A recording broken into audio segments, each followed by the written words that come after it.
I never imagined my life would unravel like this. At least, not in the way it did. On a wedding day, there's an unspoken belief that you and your partner are in it together, no matter what life throws your way. But that belief shattered into a million pieces when my wife, Clara, filed for divorce.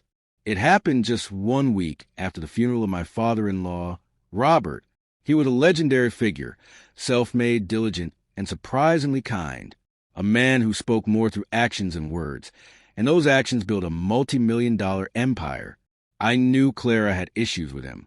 She always complained about how I never expected this level of betrayal. Clara stood in the living room, arms folded, a smug grin on her lips. "I want a divorce," she stated. At first, I thought she was joking. I laughed. "Come on, Clara," I said. "What are you talking about? We just buried your father. Shouldn't we be discussing our next steps together?" But one look at her face told me this wasn't a joke. It wasn't even a spur-of-the-moment decision. No, it was premeditated, meticulously planned, and executed.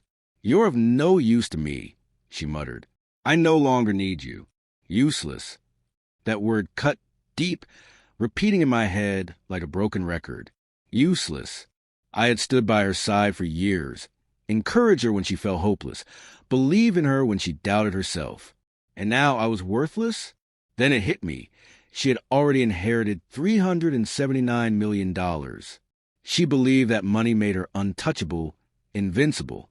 It was her golden ticket out of our marriage. I forced myself to stay calm. Anger simmered beneath the surface. But I wasn't going to let her see me break. Instead, I chuckled lightly and said, "If that's what you want, okay, I'll sign the paperwork. But Clara, keep this in mind.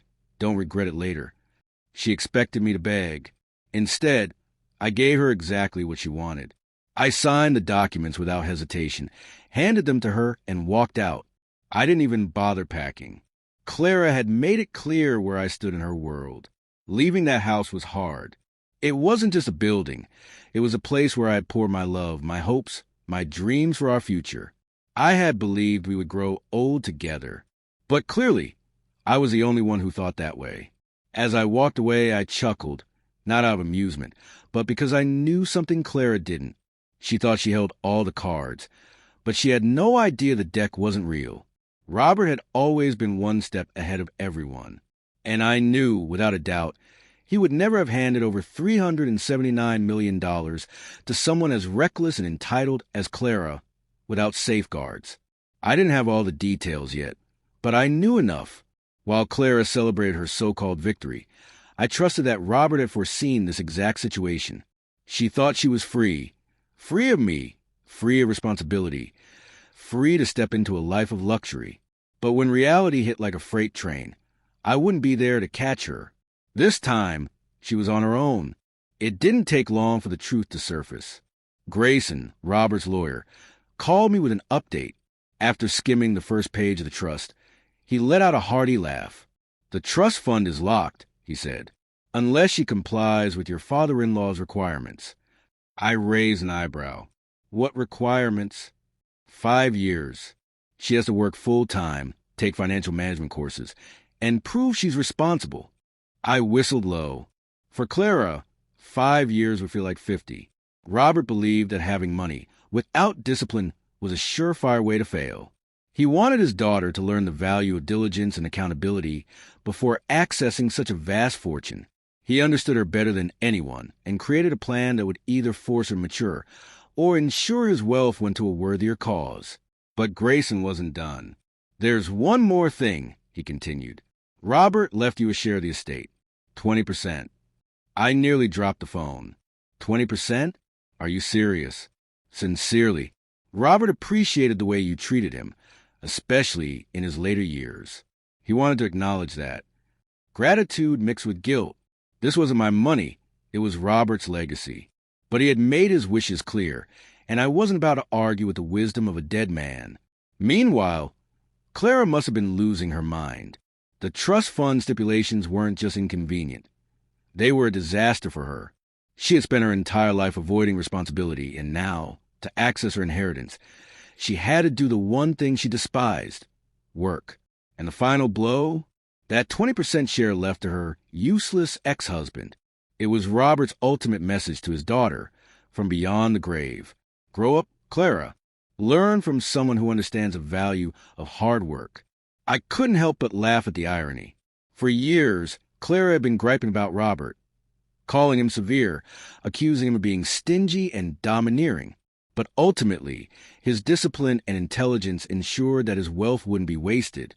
In addition to teaching Clara a valuable lesson, the trust fund demonstrated Robert's moral fiber, his faith and responsibility, and his determination not to let his wealth destroy the people he loved. I hung up the phone with a bizarre combination of vindication and closure. Clara had always viewed Robert as a barrier standing between her and the life she believed she deserved. But now, she was confronted with terrible truth. He was the only person who genuinely recognized her potential and was prepared to push her toward growth.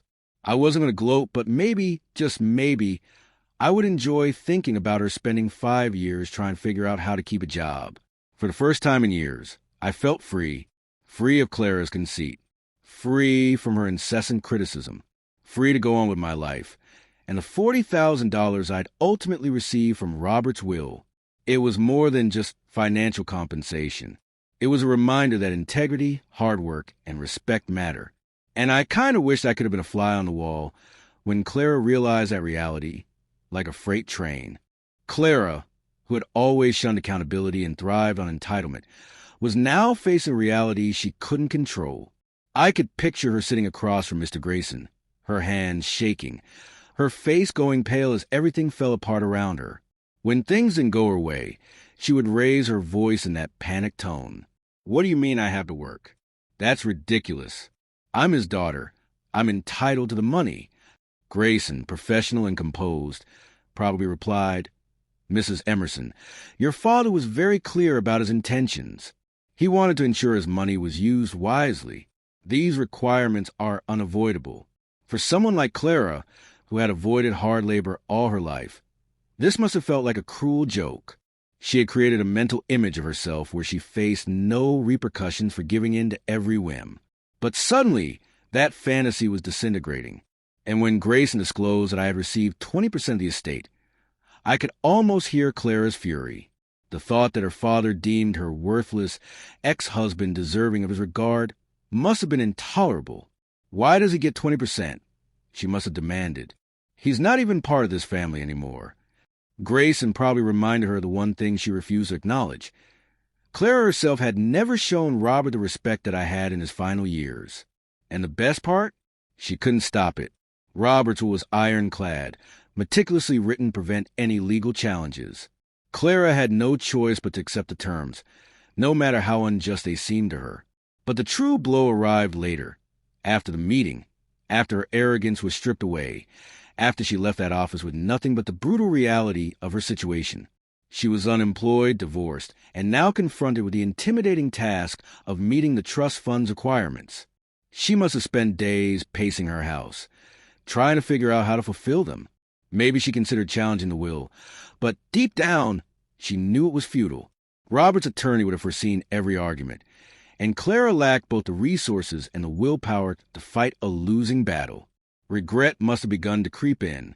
For years, she had destroyed relationships, convinced that with $379 million, she would be untouchable. Now she had nothing. And the poetic justice? She was being forced to adopt the very principles she had mocked her entire life. I imagined Clara sitting in that big house, staring at the trust fund documents, reflecting on our marriage, on everything that had gone wrong. Maybe, just maybe, she realized she had underestimated me, but she would never admit it. Too proud for that. The desperate text she sent me, however, was proof enough. I didn't respond. There was no point. For the first time in her life, Clara was being held accountable, and no one was coming to save her. While she struggled, I was moving forward, free from her privilege, free to rebuild my life however I saw fit. Clara is probably still struggling to accept her new reality. Maybe she's looking for a job. Maybe she's just sitting in that house, wallowing in regret. Maybe she's even enrolled in the financial management course Robert mandated. But one thing is certain. She will always remember the day her illusions came crashing down. And looking back, the strangest thing? I didn't feel anger. I wasn't resentful. Even after learning that Clara had destroyed her future, I was just relieved. Because a divorce, it wasn't just an end. It was a beginning. For the first time in years, I could focus on my life. No more entitlement. No more whining. No more walking on eggshells to avoid Clara's tantrums. And in the quiet, I often thought about Robert, the lessons he had imparted, both in words and actions, integrity, discipline, respect. These became the foundation of my new life. And while Clara wrestled with the conditions of her trust fund, I was busy building something real.